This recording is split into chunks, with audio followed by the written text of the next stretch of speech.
Hey guys, it's XYDI, and welcome to another episode of The Drop. This week was pretty quiet outside of Sony's State of Play. What's happening?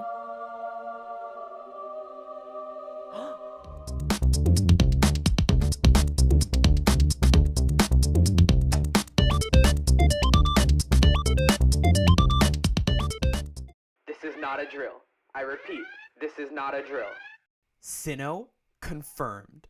That's right, you heard me correctly. Earlier this morning, Nintendo held their Pokemon Presents event where we got some absolutely massive news. But before we get into that, they gave us a nice trailer for new Pokemon Snap and it looks incredible. If you know me, then you know that Pokemon Snap is one of my favorite games of all time, so of course I'm hella excited for this new entry, and I will most certainly be reviewing it on the channel shortly after its release on April 30th. But I know that isn't why we're here today, because they also dropped an absolute bombshell. The fan favorite Diamond and Pearl games from the DS are being completely remade for the Nintendo Switch. ILCA, the same company who developed Pokemon Home, has been hard at work remaking the original games in a cute new art style that looks surprisingly faithful to the original. Pokemon Diamond and Pearl are some of the best games in the series, and they're known for their deep lore, interesting characters, and beautiful region. I can't even tell you how many hours I sunk into them as a kid. These games really mean something special to me and the Pokemon fanbase at large, and we've been clamoring for some sort of remake for years now, and it's insane to finally see it happen. But surprisingly, these games aren't the only new thing they showed today. In fact, it's not even the only one taking place in Sinnoh, and this next game blew me away.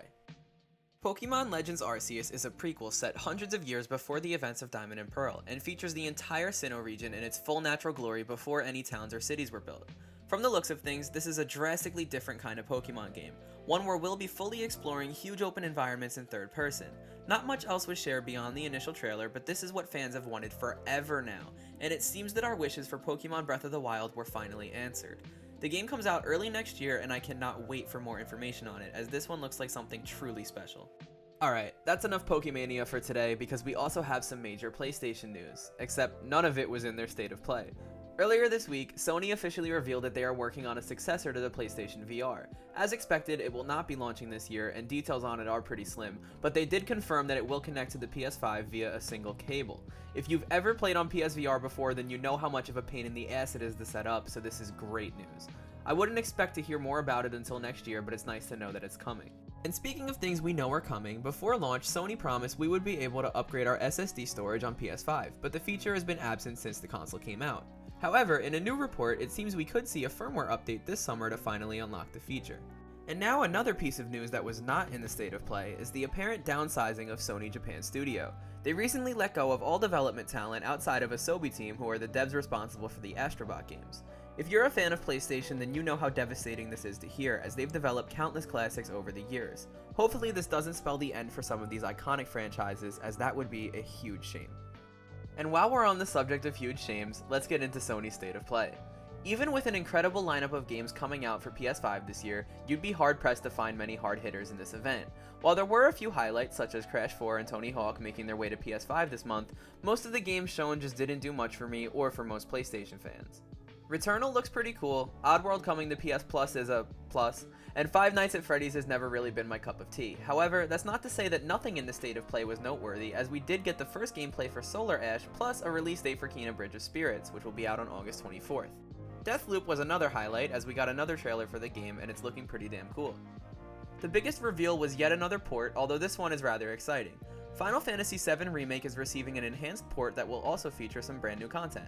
Final Fantasy VII Remake Intergrade, Square Enix in these f***ing names, is coming to PS5 this June. The game will be a free upgrade if you already own it, however the bonus content will be a separate purchase for people who do upgrade, although it wasn't revealed how much it'll cost. And since we're talking about it, Final Fantasy VII Remake will also be available for PS Plus subscribers for the month of March. However, it's important to note that this version will not be eligible for the free PS5 upgrade. And real quick, before we get off the subject of free games, Sony is bringing back its Play at Home initiative. While we still have to wait until June for Ratchet & Clank Rift Apart, Ratchet & Clank for PS4 will be completely free for all PlayStation users starting on March 1st. And lastly, we have two major cancellations from EA. The first being Project Gaia, which was in development at Motive Studios for the better part of 5 years. The project had a tumultuous cycle where multiple directors left one after the other, leaving the game in a fairly rough state. The other major cancellation is of Anthem Next, which was meant to be a major overhaul of the game, bringing all sorts of new features into the mix. BioWare is instead focusing all of its development on Dragon Age 4 and Mass Effect. And in other news, in this report it was revealed that due to the failures of Anthem, EA has decided to let BioWare develop Dragon Age as a solely single-player experience, rather than having forced online features, and that is definitely a good thing, as I feel that online play could have ruined the game if it was implemented as poorly as it was with Anthem. Alright, and that was everything for today's episode of The Drop. If you enjoyed this video, don't forget to go smash that like button, subscribe to the channel for more content, and ring that notification bell so that you'll always know when I upload a new video. And with that being said, thanks for watching. Bye!